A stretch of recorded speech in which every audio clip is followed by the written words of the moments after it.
Bună ziua! Sunt Cristian Sima și sunteți pe canalul Feed Your Greed. Astăzi, al doilea episod din seria Mari falimente din ultimii 50 de ani. Așa cum bine știți, primul episod a fost dedicat Băncii Ambroziene. Astăzi ne vom ocupa de unul din cele mai mari falimente bancare din România, despre care toți știți câte un pic și de obicei insuficient sau prost informat. Nu pentru că nu v-ați fi informat până acum, ci pentru simplu fapt că în afacerea Bancorex lucrurile nu s-au clarificat nici la 25 de ani de la faliment. Bancorex este o bancă creată de Nicolae Ceaușescu. Se numea Banca Română de Comerț Exterior.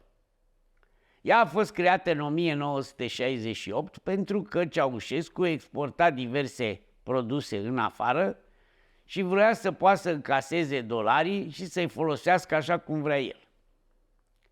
Culmea e că în 1968, deși eram în plin regim comunist, Ceaușescu încă nu devenise dictatorul urât de întreaga nație, ci era conducătorul unei țări comuniste mult mai liberale decât celelalte și adulat, practic, de populația României după 1968, an în care a refuzat să intre în Cehoslovacia alături de forțele tratatului de la Varșovia, la ordinul lui Brejnev, și a făcut o manifestație celebră care a dus în eroare mulți ani Occidentul că Ceaușescu ar fi un disident al blocului comunist. Nu era.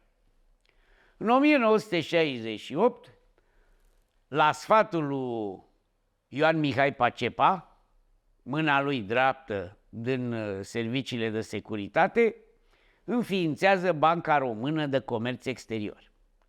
Dar ca să poți cu o bancă română de comerț exterior să ieși în Occident, să ai SWIFT, să poți să faci transferuri bancare și așa mai departe, ai nevoie totuși de niște oameni un pic mai bine pregătiți decât celebrii comuniști cu cefe groase și cu gușă care conduceau România la acea vreme, care nu știau nicio boabă de engleză, ba nu știau bine nici măcar limba română. Și atunci Pacepa a format o generație de lupi tineri. Ceea ce e foarte interesant, încă de la creare, Banca Română de Comerț Exterior a avut și acționari străini.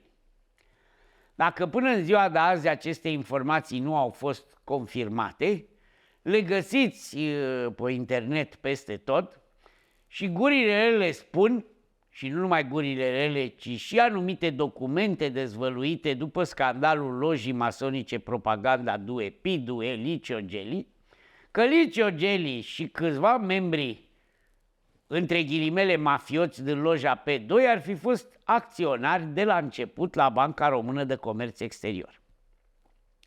Lucrurile sunt credibile pentru că și Banco Ambroziano a făcut foarte multe afaceri cu Banca Română de Comerț Exterior și a fost până la falimentul ei din 1982 unul din partenerii de bază ai lui Ceaușescu și al Băncii Române de Comerț Exterior. Lupii tineri creați de Pacepa au fost o generație născută în anii 50, care a terminat secția de comerț exterior la facultatea de ASED în plin comunism. Pacepa a luat tineri cu dosare foarte bune, pentru că, dacă nu știți, ca să intri la comerț exterior în anii puterii populare, trebuia să ai și un dosar adecvat. Eu, de exemplu, cu bunicul fost moșier și la canal, n-aș fi intrat niciodată la comerț exterior, nici nu m-am gândit să dau, pentru simplu motiv că nu aveam ceea ce se numea un dosar sănătos. Numai că acești tineri au reușit să termine comerțul exterior și au fost trimiși la specializări și în afara României. Astfel încât în anii 70 România avea o gașcă de vreo 10 băieți tineri foarte bine pregătiți, care vorbeau fluent limba engleză, care mai vorbeau și franceză, care știau ceva despre economie, care învățaseră altceva decât Marx, Engels și economia socialistă planificată și care se puteau descurca în sistemul bancar occidental. Ba chiar mai mult, știau să facă și Forex. Unul dintre ei, Gigi Munteanu, a ajuns să joace Forex la Milano pentru statul român. Și juca sume importante, vă spun, până la un moment dat. Dar o să revenim acolo. Acești bancheri sunt bancherii care au apărut după 1990 și pe care toți îi știți.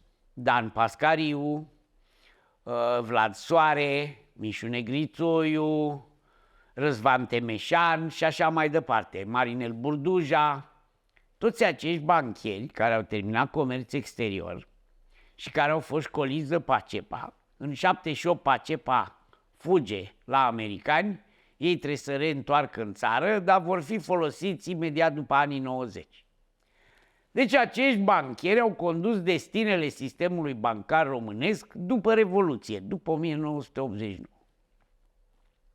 Trebuie să vă spun că Ceaușescu la un moment dat în anii 80, mai ales pentru tineri care nu știu, a acumulat o datorie atât de mare încât, refuzând să plătească cele 2 miliarde de dolari datorie, i-au fost blocate conturile. Și astfel Banca Română de Comerț Exterior nu mai putea să încaseze bani din tranzacțiile pe care Ceaușescu le făcea cu țări africane sau cu țări arabe și așa mai departe. Și lucrul ăsta trebuia rezolvat într-un fel sau altul în anii 70. Tot Pacepa l-a salvat pe Ceaușescu și anume i-a spus, uite ce facem. Trimitem niște băieți de-ai noștri care vor deschide niște societăți mixte în Occident.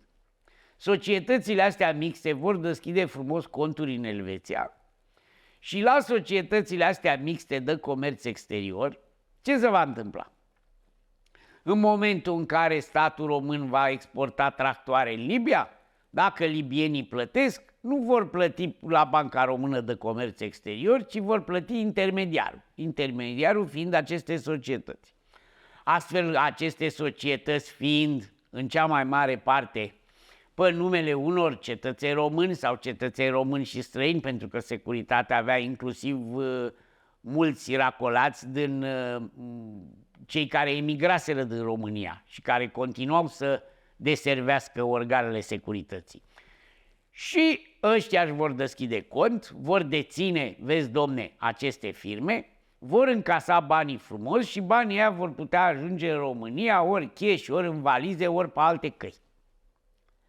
Pentru că Banca Română de Comerțior, Ceaușescu refuzând să plătească datoria, nu mai putea să încaseze bani. Știți de ce? Că în momentul în care tu ai o datorie și ești falit inclusiv la FMI și așa mai departe, orice dolar care trece dintr-o bancă în alta, dacă dumneavoastră mâine trimiteți un dolar de la BCR la ING, să nu credeți, amândouă cu sediu în București, să nu credeți că BCR-ul trimite dolari în București. Nu, ei trec prin America, pentru că americanii au făcut în sistemul SWIFT un sistem în care își protejează faptul că trebuie să știe totdeauna orice dolar unde ajunge. Și astfel dolarii de la BCR se duc la banca corespondentă de la New York, care banca corespondentă a lui BCR îi dă la New York băncii corespondente a lui ING și ING-ul de la New York îi dă lui ING București. Și astfel dolarii, chiar dacă fac câteva minute tot drumul ăsta, pentru că comunicațiile și SWIFT-ul merg foarte repede astăzi, ei trec inevitabil până America și americanii controlează, în afară de banii cash, evident, pentru că pe aia nu poate să-i controleze, dar știu și de aia cât sunt, nu neapărat unde sunt, controlează orice fel de transfer în dolari. Nu același lucru se întâmplă cu SEPA în euro, unde poți să trimiți din BCR în ING București euro, fără să treacă pe la Banca Centrală Europeană. În momentul în care ajungeau dolarii la banca corespondentă americană, știind că România are datorii, nu-i dădea mai departe. Și astfel se blocau. Și după câteva blocaje din astea, trebuia luat o decizie, s-a luat această decizie. Acești banchieri au obținut, dacă vreți să știți, când s-a făcut ancheta cu banii lui Ceaușescu, nu există banii lui Ceaușescu. Ei n-au existat vreodată. Banii lui Ceaușescu sunt bani ai țării care au fost pe conturile acestor societăți nou create de comerț exterior, în care un acționar era străin, dar tot al securității, și restul era o societate de comerț exterior românesc. Așa a fost și Dunărea lui Voiculescu și toate astea. După 1989, banii ăștia se aflau pe conturile astea. Trebuie să știți că Bancorexul, în timp ce voi făceați revoluție și erați pe străzi și vă luptați cu teroriștii, între ghilimele, care n-au existat, acești tineri bancheri se aflau în sediu de pe Lipscanea lui BCR și ce făceau în sediul respectiv? Reușeau să rezolve toți acești bani. Trebuie să vă spun că toți românii care în vremea lui Ceaușescu lucrau în afară erau plătiți în dolari sau în altă valută, că lucrau în Libia, că lucrau în Africa, iar valuta aia era creditată pe conturile lor la Banca Română de Comerț Exterior. Niciun român nu putea să dețină dolari și să aibă cont la Banca Română de Comerț Exterior decât dacă lucrai în afară. Și eu când am plecat în 1985 la o bursă, bursa de la Perugia, facultatea de la Perugia a trimis $500 sau $300, nu mai știu cât, pe bani de drum, de avion, de așa mai departe, care au fost depozitați în Banca Română de Comerț Exterior și după aia statul român s-a ocupat să-mi ia bilet și așa mai departe. Pentru că niciodată tu nu aveai acces la dolarii cash, nu puteai să te duci pe contul tău și să scoți bani. Ce puteai face în schimb cu ei? Și mulți români asta făceau, să cumperi din celebrele shop-uri pe valută. Și mulți români care lucrau în afară, ca să facă bani, cumpărau casetofoane, videouri din shop-urile pe valută și le revindeau, făcând la un preț foarte mare, că erau lucruri care se găseau foarte greu pentru că veneau din Occident, și așa făceau rost de niște bani. Numai că mulți nu și-au cheltuit banii și după 1990 s-au dus fericiți la Banca Română de Comerț Exterior cu extrasele de cont să-și ia câteva sute de dolari fiecare cât avea strânse din banii pe care îi făcuseră lucrând în afara țării. Trebuie să știți că toți oamenii ăștia n-au mai recuperat niciun ban, că banii au dispărut. Că brusc în 1990, imediat în ianuarie, au dispărut toate extrasele, n-a mai fost niciun extras, calculatoare nu erau, nu se știe nimic. Cert e că maxim e că acești muncitori care n-aveau nimic cu securitate au mai fost și făcuți securiști și foarte bine că au pierdut banii, că sunt banii securității. Nu, securitatea a luat banii muncitorilor și Banca Română de Comerț Exterior nu le-a mai dat nimic.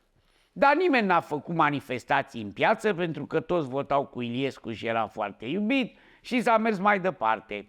Și Banca Română de Comerț Exterior s-a transformat în Bancorex, prima bancă mare de după Revoluție. Bancorex a avut, ghiși pe cine, la 37 de ani, Dan Pascariu devine primul președinte al Bancorex după Revoluție. După care, cum bine știți, între președinți au fost Răzvan Temeșan, mai ales Vlad Soare, chiar și Nicolae Dănilă, care după aia a fost în Consiliul de Administrație al BNR, ca și Vlad Soare. Deci toți acești bancheri care au gestionat Bancorex au început să dea credite neperformante, știm bine că sunt neperformante, la dobânzi foarte mici, când leul se devaloriza și dobânda era imensă, la tot felul de personaje prietene cu fosta securitate și fostul serviciu de informații externe. Așa și-a făcut și Voiculescu televiziunile, așa și-a făcut evident și frații Păunescu au cumpărat Intercontinentalul și au existat foarte, foarte multe afaceri dubioase. Afacerea Argo cu motorina pe care a cumpărat-o Adrian Costea. Adrian Costea era un cetățean româno-francez și a luat 6 milioane, după aia când a ajuns Crebenciuc la putere în guvernul Văcătorului i-a mai dat 12 milioane, motorina n-a mai adus-o niciodată, a fost judecat. Culmea e că din tot ce vă povestesc eu aici, singurul care a fost condamnat și abia în 2014 e acest Adrian Costea, care după aia a fugit la Paris, trăiește bine mersi și în ziua asta la Paris și a fost condamnat la 30 de luni cu suspendare la Paris. Și vezi, domne, are cazier abia în 2014, la 15 ani de la falimentul băncii, dar în rest nimeni n-a pățit nimic.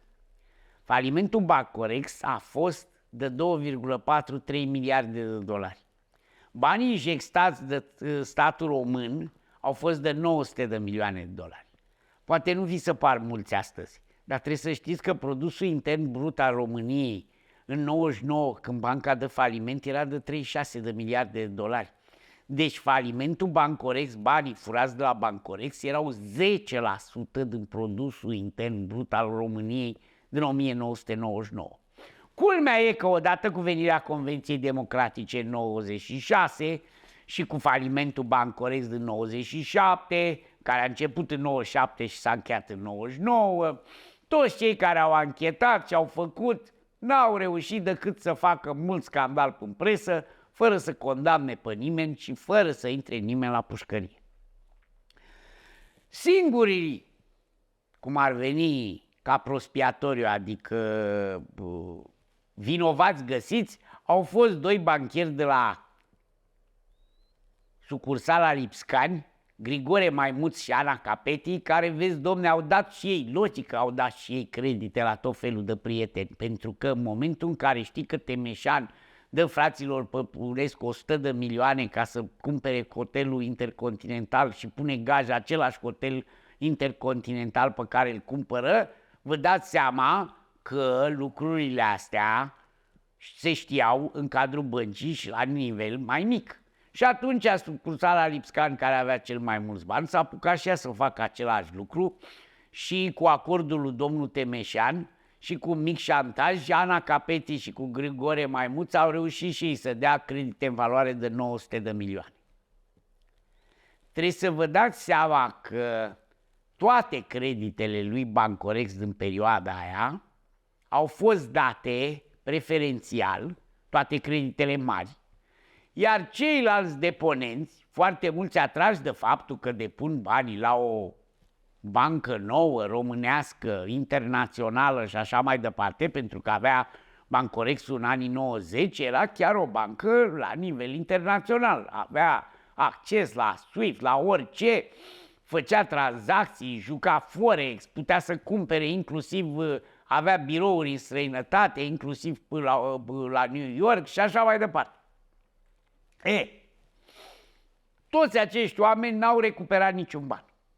Dacă la falimentul Marmoroș Blanc statul a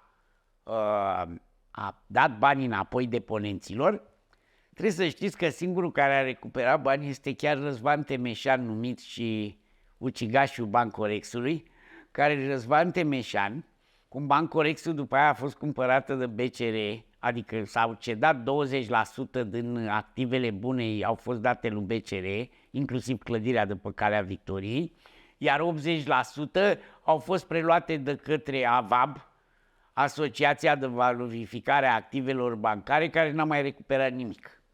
Și astfel Bancorexul, vezi, domne, n-a murit de tot, ci activele lui bune și ce a mai rămas de acolo au fost cedate lui BCR. BCR după aia a fost cumpărată de austrieci, de la Erste Bank, și Răzvan Temeșan s-a găsit și a dat în judecată BCR-ul pentru că are să-i plătească de pe vremea Bancorex, el cumpărând Bancorexul, salarii neplătite și a reușit în instanță până 2014-2015 să recupereze 4,7 milioane de euro. În cuantum de 70.000 de euro lunar. 70.000 de euro. Deci niciun deponent nu și-a luat niciun ban înapoi.